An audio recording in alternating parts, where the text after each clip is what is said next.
today's breaking story, the MAGA movement is in freefall. A top pro-Trump senator has just resigned as nationwide No Kings protests erupt across the country. Millions of Americans are flooding the streets to send one message loud and clear: we will not be ruled. We will not kneel before a self-appointed king. The images coming out of major U.S. cities tonight are stunning. Packed streets, handmade signs reading No Kings, chants of defend the Constitution, we are not subjects, and enough is enough. From Washington, D.C. to Dallas, from Portland to Philadelphia, Americans are standing shoulder to shoulder, rejecting what they see as a creeping authoritarian grip tightening around the nation. But this isn't just another day of protest. This is a reckoning. Because at the exact same time these protests exploded, one of Donald Trump's closest allies, Vermont State Senator Samuel Douglas, resigned in disgrace after being caught in a vile scandal that's now shaking the MAGA establishment to its core. Douglas wasn't just any Republican.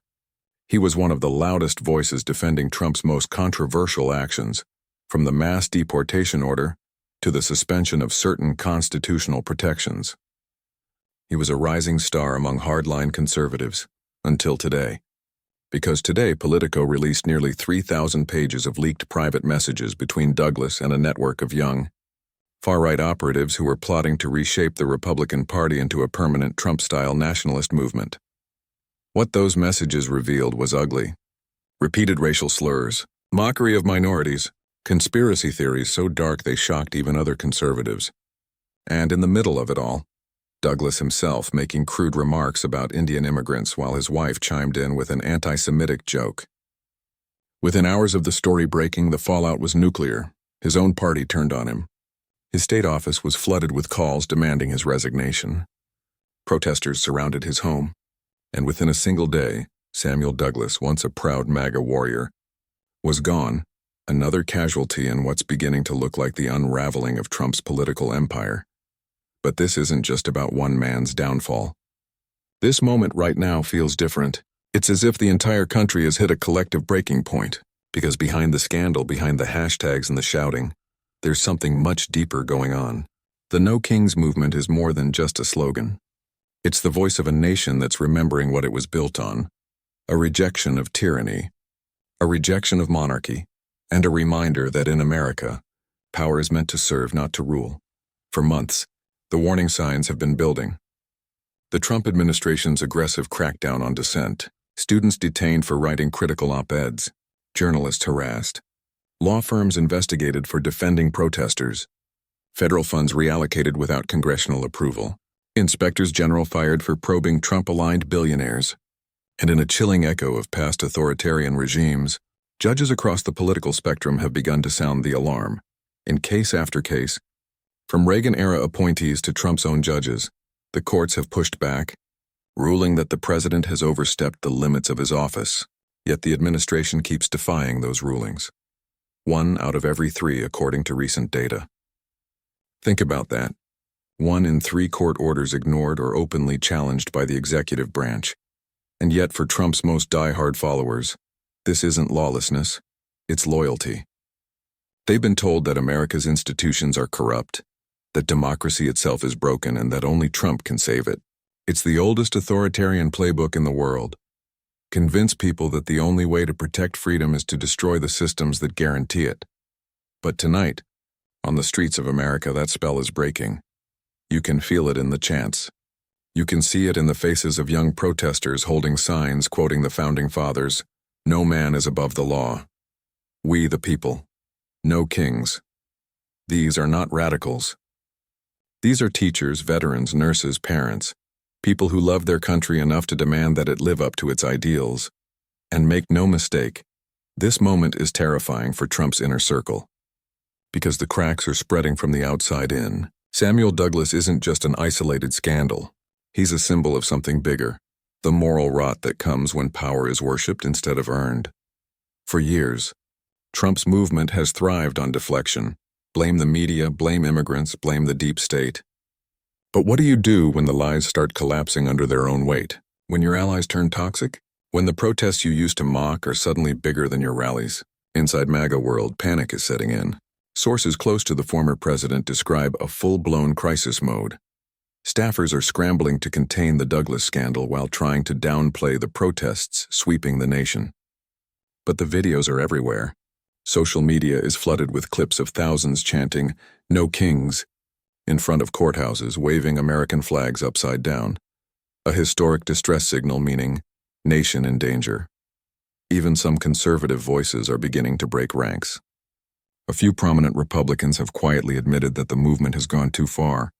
One anonymous senator told reporters, "This isn't conservatism anymore. This is a cult."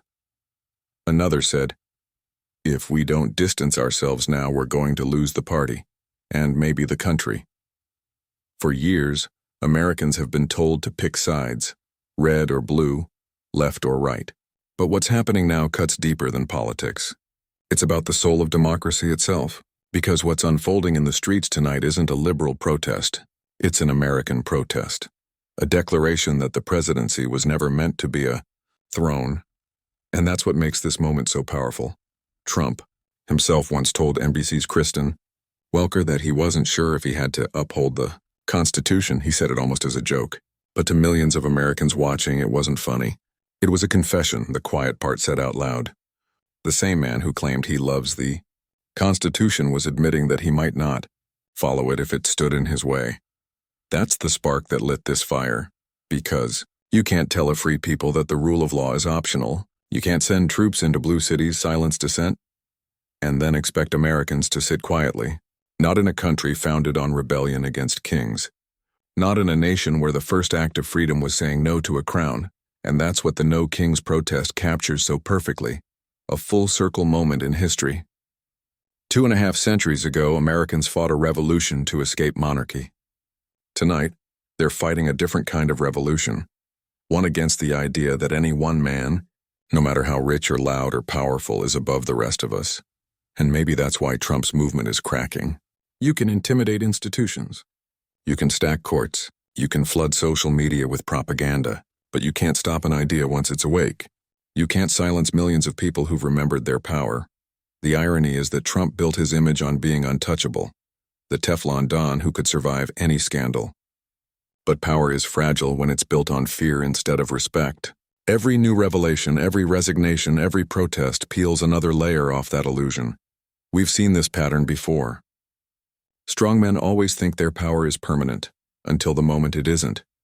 Until their allies start resigning, their crowds start thinning, their slogans start sounding hollow.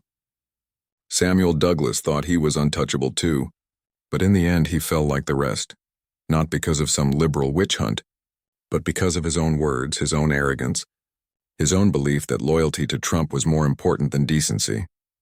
Tonight, Americans are watching that arrogance implode in real time, and while Trump's team will try to spin it, blame the media or call it fake news, the truth is undeniable.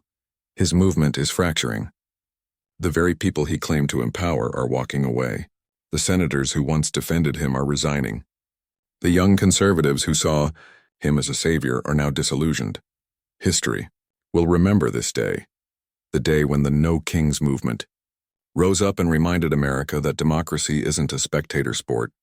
It's something you fight for. Maybe that's the real story here. Not the downfall of one senator, not even the slow collapse of a political empire, but the rebirth of civic courage.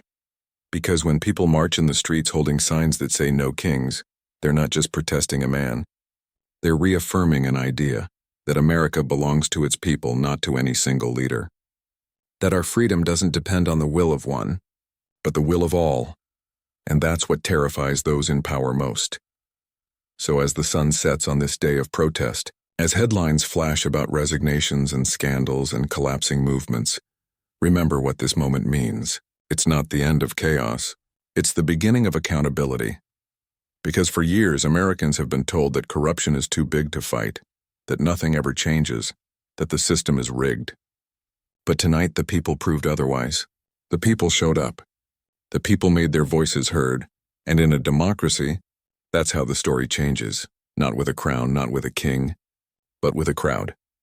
So when future generations look back at this moment, at the protests, the resignations, the chaos, they won't just see anger. They'll see awakening. They'll see the moment America remembered who it was. Because in the end, no matter how loud the authoritarians shout, no matter how powerful they pretend to be, there's always something stronger. A nation that refuses to kneel. No kings. No. That's it for today's video. Thanks so much for sticking with me until the end. If you enjoyed this breakdown, make sure to tap that like button, subscribe if you haven't already, and share this video so more people can join the conversation. Your support is what keeps this channel going.